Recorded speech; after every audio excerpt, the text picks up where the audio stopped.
In an urban society, everything connects. Each person's needs are fed by the skills of many others. Our lives are woven together in a fabric. But the connections that make society strong also make it vulnerable.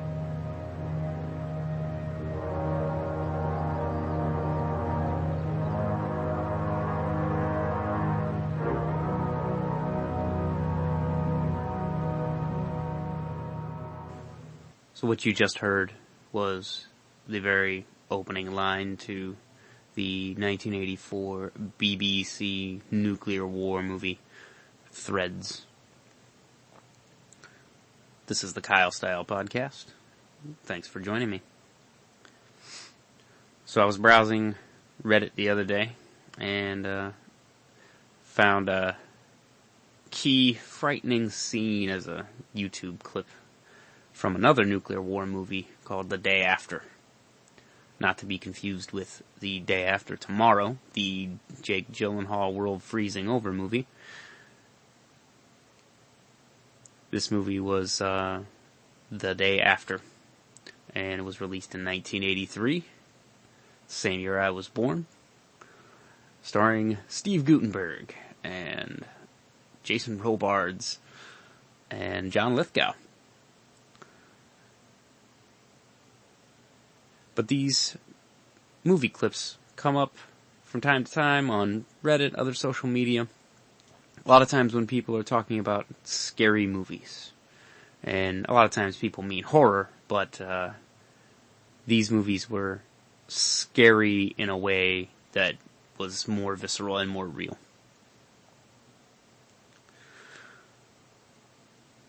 So taking Threads, the BBC version of the same concept.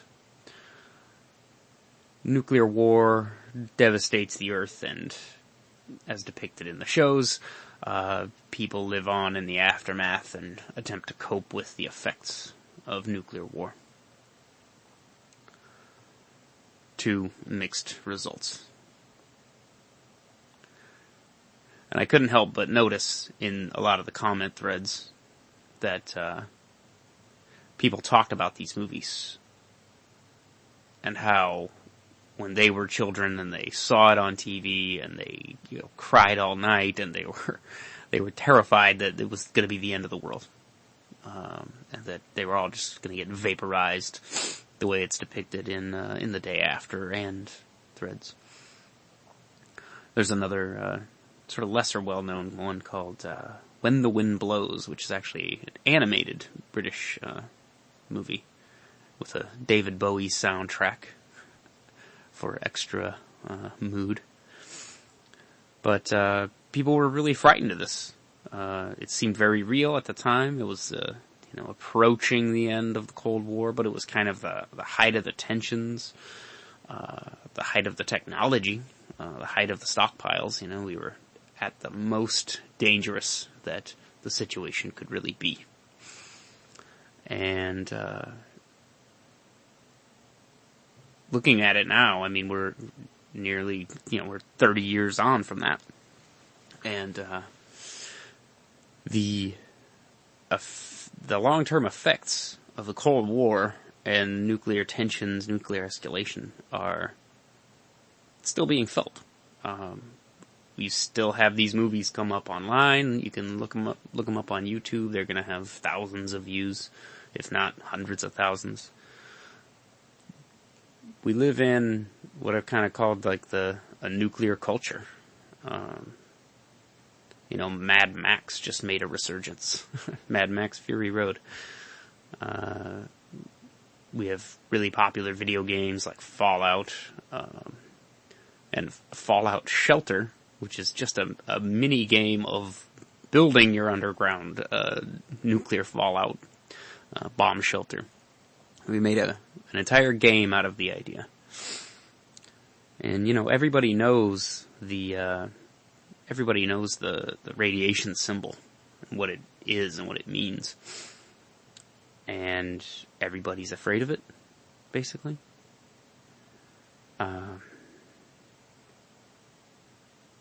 By extension, not just a nuclear culture, we're also an apocalyptic culture. At least, even before 9/11, obviously. Here's the nuclear war stuff, but 9/11, I think, made people wake up and feel like it could still happen. It might be over with the Russians, but hey, it could still happen from some other source. So we have this resurgence of post-apocalyptic fiction. You have Cormac McCarthy's book, The Road, and not as good movie, but still a decent movie. Games like Fallout, again, Mad Max is back, and all the zombie movies, of course, are all kind of a point to an underlying, dis-ease, uncertainty in people about how much faith we have in civilization. And it comes out, and it came out in these early 80s nuclear war movies, because that was what people were afraid of at the time.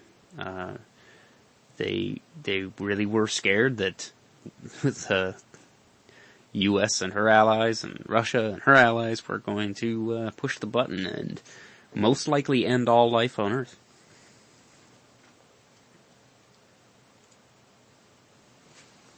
And looking back at it now, it seems hard to justify the idea that we had some kind of massive ideological struggle with the Soviets, and that we had these sort of proxy wars and alternate front wars, Vietnam and Korea, and the Russians in Afghanistan, which birthed Osama bin Laden.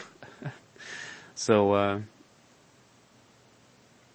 hell, even Osama bin Laden's kind of a hand-me-down of this nuclear heritage that we have as industrialized nations. And when you look at the potential for misfires and accidents and even the theft of one of these weapons, it seems like a miracle that it didn't happen.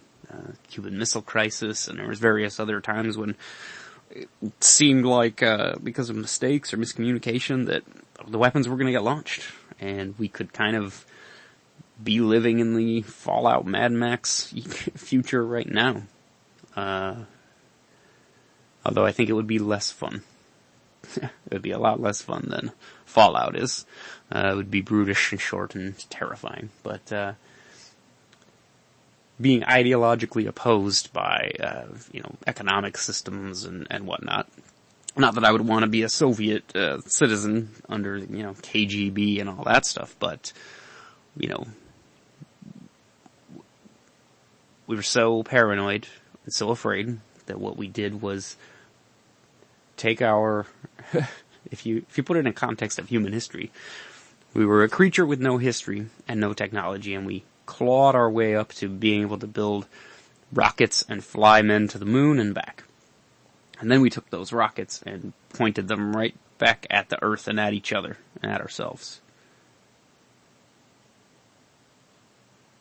And with the power in these nuclear weapons to wipe out basically all life on Earth, you might have had bacteria in caves, things like that might have survived, but I find it hard to believe that in a full nuclear exchange, as was sort of projected was the case, I find it hard to believe that human beings, frail, fleshy human beings, could survive the radiation and the destruction of our life-sustaining civilization, and then the destruction of the ecosystem.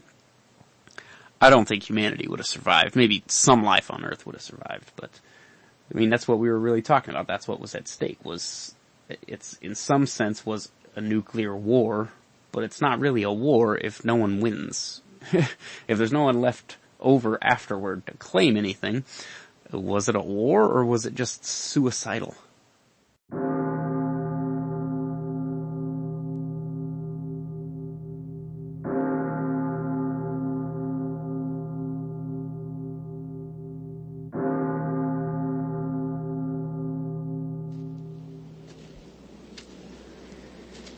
there was a great earthquake, and the sun became black as sackcloth. And a third of the earth was burnt up, a third of the trees and all the green grass. And then from the smoke came locusts on the earth with the power of scorpions. And they were told, they were told not to harm the grass of the earth or any green tree, but only those who have not the seal of God upon their foreheads. Now are we here today counted among God's servants?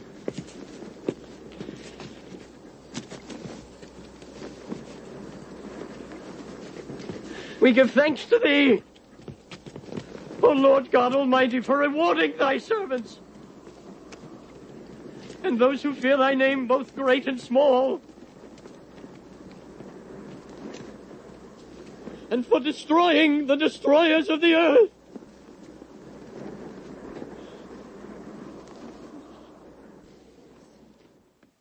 And that goes, of course, to the absurdity of it. We reduced what was supposed to be a means of defense, right?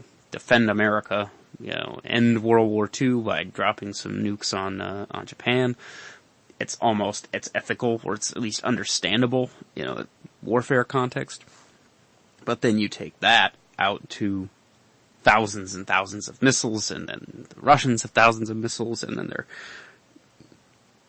selling secrets to each other, trading secrets with each other. You have other nations start to come online, China, Pakistan, India is now a nuclear power, and you realize that it's kind of run amok, right? I think it's been said before, like the genie's out of the bottle, and it doesn't necessarily take that much to build a nuclear weapon, just access to the nuclear materials, and this has been an ongoing fear, especially since, say, 9/11, that some jihadi or fundamentalist would get their crazed hands on a nuclear weapon and detonate it somewhere, killing a lot of innocent people. And unlike the Cold War, which ended, it ended with perestroika, the threat of rogue nations, the threat of fundamentalist, terrorists, that's still very real. But again, getting back to the absurdity of the scale, right? The sheer scale of the nuclear war that we almost perpetrated on this planet. You can't help but think of, Dr. Strangelove. And they have the big board with all the dots for all the cities, and then all the bombers and things are all getting tracked on it, and it turns into like a video game, right? And grown men sitting there making these decisions based on little points on a map and deciding which cities are going to be hit with nuclear weapons, and reducing these cities of millions of people down to dots on a glowing board, and the absurdity of that, Stanley Kubrick movie is, they get in a fist fight in the war room. Like, gentlemen, you can't fight in here. This is the war room. And George C. Scott, of course, we can't let that Rusky in here. He'll see the big board. That's what's important here. Not vaporizing everybody on Earth, but that we don't let the enemy see our secrets. And, it just goes on like that. And again, it's like a miracle that we didn't, push the button and end the world. I'm happy that we didn't. I think it's best that we're all here and everything is intact.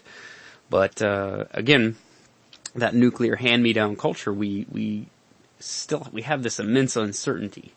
And all you have to do is look at the fact that there was a TV show just for preppers, just for people preparing for the apocalypse. Is that reasonable? I don't know. It depends on what kind of apocalypse we're talking about. Maybe a nuclear war, I don't know, but maybe you can prepare to survive, major earthquakes or, I don't know, complete, maybe virus outbreak, something like that you could be prepared for. But if you go back and you watch some of those famous scenes in movies like The Day After at Threads, you see how insanely, kind of, I don't want to say it's hopeless, but it's kind of hopeless to survive the initial nuclear exchange in a nuclear war. I mean, the radiation and the fallout has this incredibly, it's like the antithesis of life, the effect that it has. And you look at the effects of people exposed to radiation at Chernobyl and, Hiroshima and Nagasaki and Fukushima. And it's nightmarish. See? There's nothing wrong out here. It's a beautiful day. No. It only looks that way.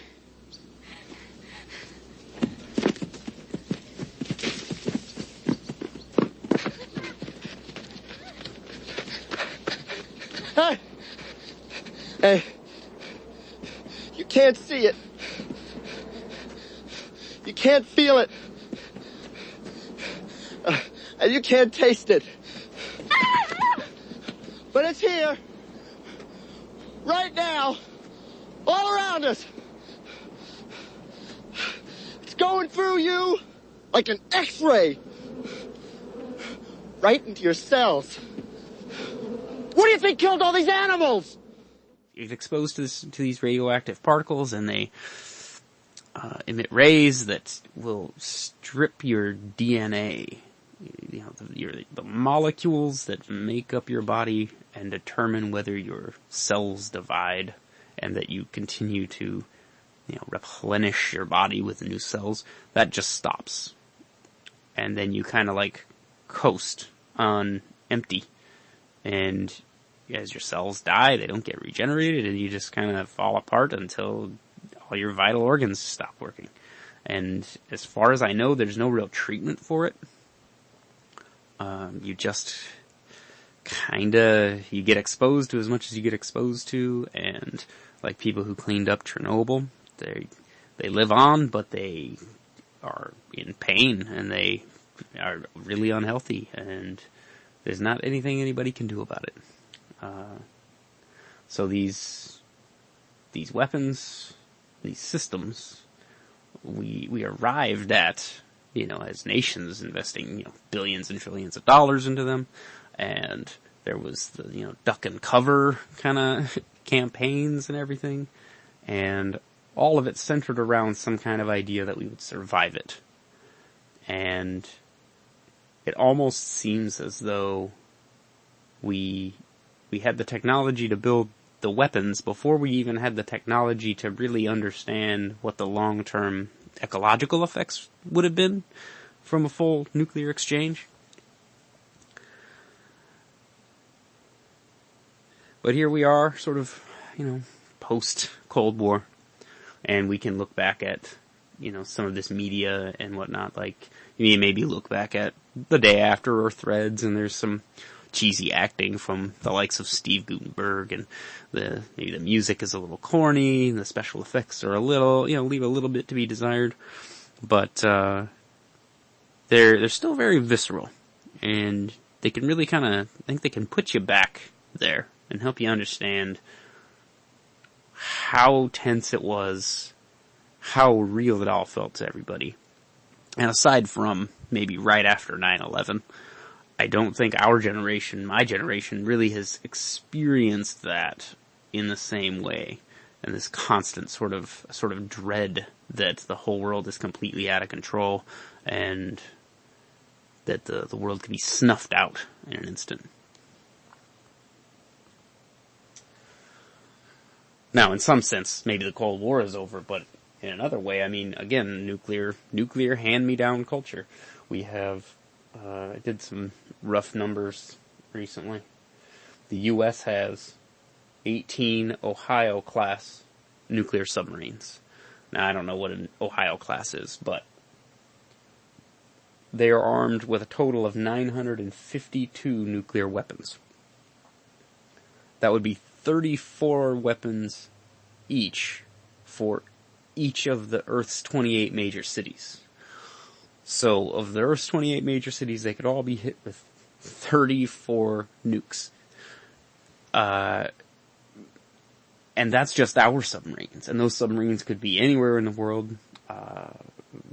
And presumably the weapons are kept ready to fire.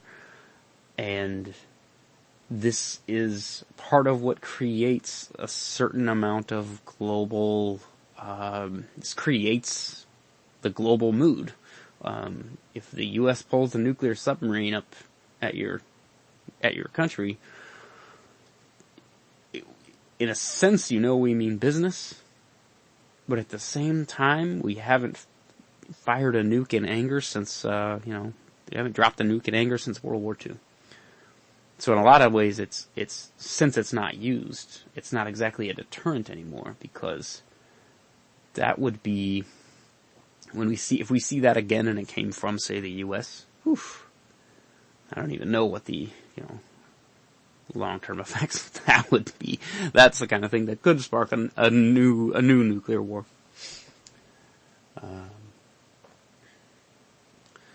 But yeah, no, take a look, if you haven't seen any of these films, specifically Threads, The Day After, and When the Wind Blows. I especially like Threads, because it's a sort of semi-documentary. There's a bit of drama with the characters that you follow, but then it kind of it goes out into the future as well. Not just the initial survivors, but the children of the survivors.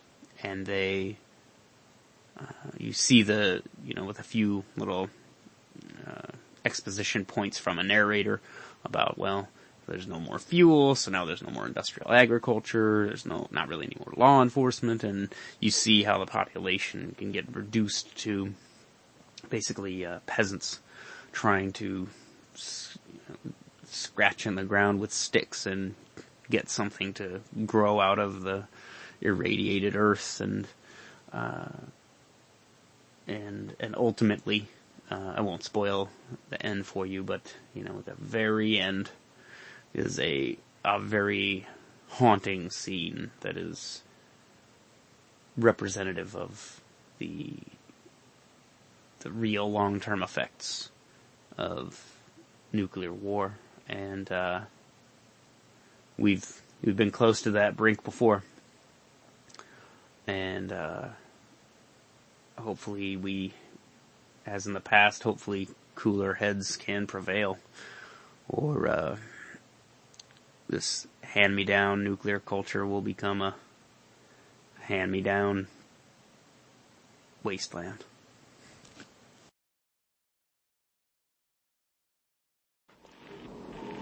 Hello? Hello? Is anybody there? Is anybody there? This is Lawrence. This is Lawrence, Kansas. Is anybody there? This is Joe Huxley. I'm broadcasting out of the Science Building at the University of Kansas. Is anybody there? I have an atmosphere report for anybody who's listening. Dr. Oakes, do you read? Come in, Dr. Oakes. Do you hear me? Yes, Joe. We're holding fast at just a hair under 50 rads per hour.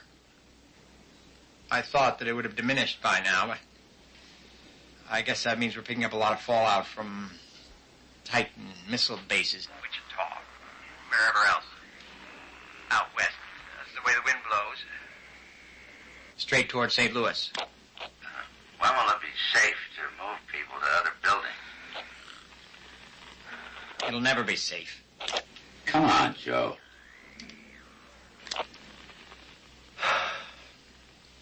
Well, it gets down to under 2 rads an hour. If and when. Have you picked up anybody else on your end? Now so.